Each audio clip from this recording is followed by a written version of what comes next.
Hey guys, Andrew here, and in this video I'm going to show you how to set PIN for making purchases on Epic Games. So if you're a parent and you want to manage the payments or how much your kid is making payment using Epic Games, then I'm going to show you how to enable this. And there's also some important information that you need to know as it relates to making payments and so forth. So once you're inside the Epic Games account, click your profile on the upper right hand side and go to accounts. Now once you're inside the account section, you want to scroll down and look for the parental controls. Note that you will be able to create a pin. If you have not yet created one, you want to go ahead and create a pin. And once you create a pin, you just need to enter the pin to be able to access this.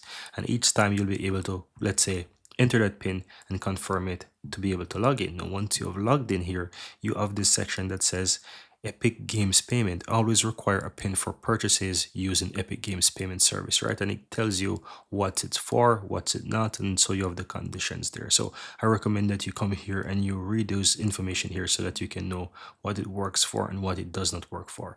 But yeah, there you have it, guys. Once you do that, once you're here, just go ahead and turn this on, and once you toggle this on, then you'll be able to manage payment or purchases because it will now require the PIN, and that's gonna put you in a position where you're always in control so that you can decide whether or not the kid should make a purchase or not.